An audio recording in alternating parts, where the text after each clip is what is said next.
are a very select few people who have earned the name the mayor of Castro Street. We're here tonight with Supervisor Bevan Dufty. Bevan, what is it like walking in the shoes of Harvey Milk? Big shoes, and it's something I've lived with all the time. When I walk up the marble steps that Harvey really took pride in walking up, I always take a moment and I touch his bust, his statue that's there in City Hall. It is the gayest statue you've ever seen. It's got stuff all over it. It's got, you know, bas relief and writing and all sorts of things, and it really inspires me when I go in there.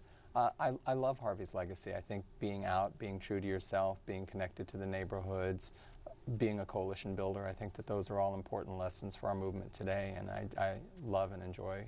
But I mean, you've been a student of movement politicians for a long time. I mean, your first job, or one of your first jobs, was with Congresswoman Shirley Chisholm. Yep. What first was black that like? woman in Congress, and first black woman to run for the presidency of the United States. It was an amazing experience. She was quite something. Her themes were unbought and unbossed, and when she ran for the presidency before I came to work for her, it was the good fight. And so watching Barack Obama's campaign for the presidency really touched me in recalling all the things that she went through when she ran in 1972. So I've really worked with some amazing people. I say I'm much like Mary Wilson, or if you're younger, Kelly Rowland. I've been a backup singer to politicians for 27 years before I ran for office. What do you think that Shirley would have said seeing you in the White House? Going to the White House? Yeah.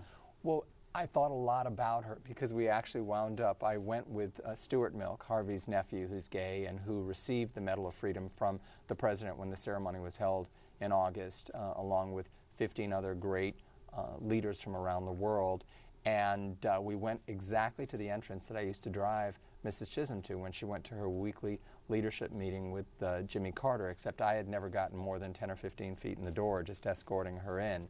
And so we had an amazing experience with Stuart, his mom Audrey, and his cousin Elise, and we spent about an hour and a half touring the White House and then going to the East Room for the ceremony. But Harvey was honored along with Billie Jean King, so it was the first time that a gay and a lesbian American were honored with the Medal of Freedom, but also Bishop Desmond Tutu, Chita Rivera, Jack Kemp, Ted Kennedy was unable to be there, Stephen Hawking. So it was really an amazing cast of individuals who are being recognized.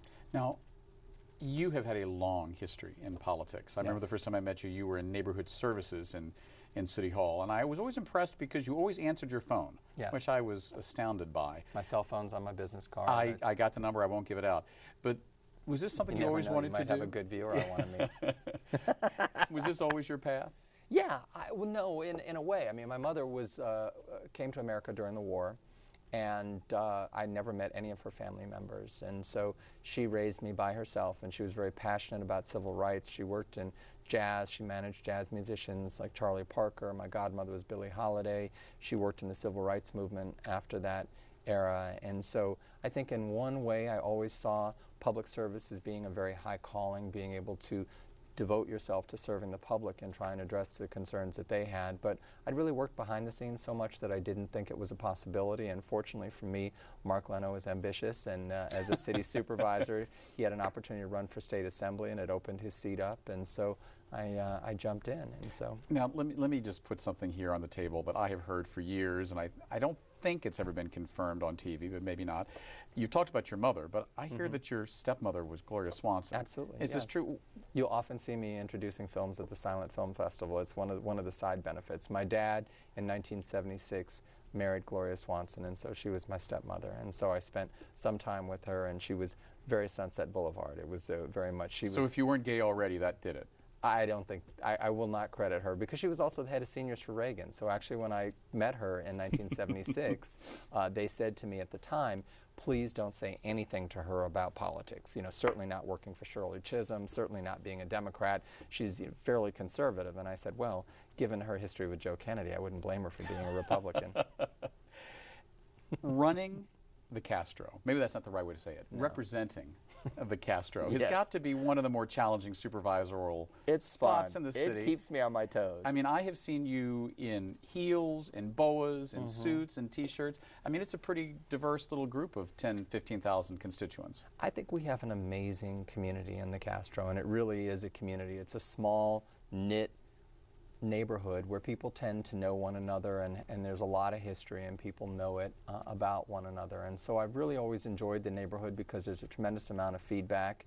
Generally things are not universal one way or another. There's a mixed view about different things, and so I've enjoyed it. I think it's taught me a lot about not taking things personally and trying to have a zen and looking long term as to what the right thing is to do for the neighborhood, and understanding that people are going to view you, your motives, your style of operation in different ways, and you just have to kind of be true to yourself and do the best that you can do. And so it's been a great training ground for me. Are you the same politician you were when you started that you are now? Or that you are now that when you started? I think I'm more confident in myself. I would like to think that I've had more experience doing it, and I like to think I have a good give or take, but that my core values, which is really that I'm guided by what individual requests are, that there's no problem too small to merit my interest and action, and that leadership is really informed by the people that you represent, and I listen very carefully to the people who email me and call me, I think has been a good experience. Do you think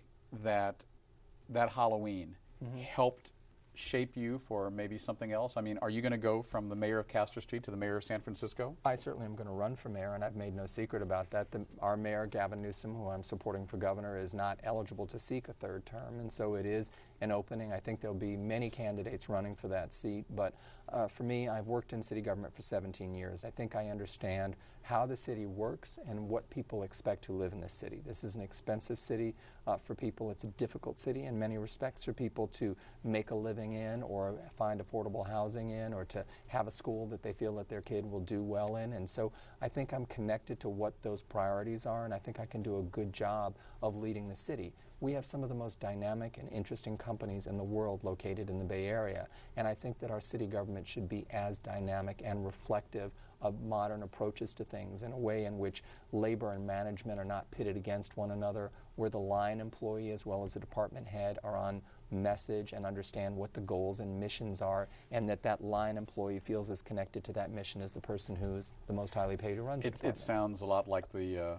politics of Harvey Milk. He was a bridge crosser, a bridge builder. I mean, do you see yourself in the lineage of Harvey Milk as mayor, or are you going to be kind of a Gavin Newsom mayor, or is there something in between that's a new Bevan Dufty mayor?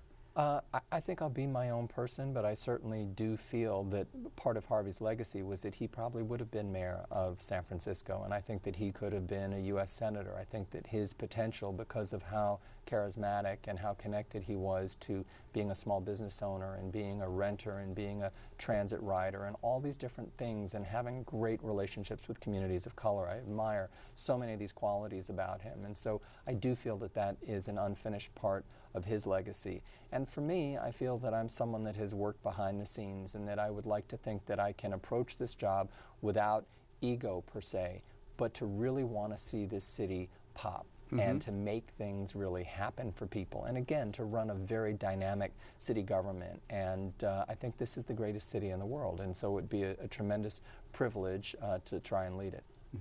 Talk a little bit more about Halloween in our last few seconds. That was going through the fire. I mean, that first year, a few years ago, we were all there together, was rough, and you took a lot of heat.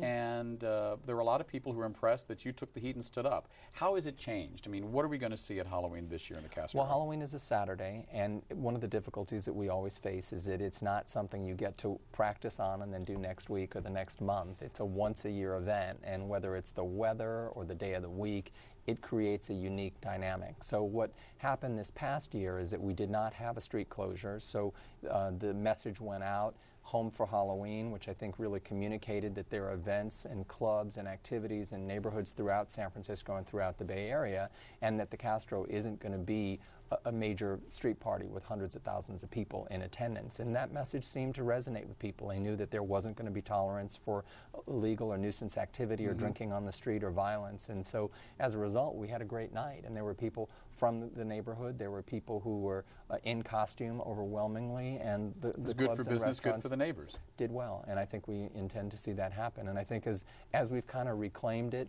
I hope that it does bring back some of the charm and fun and uniqueness that people enjoyed 20 years ago but really had gone away. And so over time I hope that it will become a fun community institution, whereas I think it had really become an anything goes situation.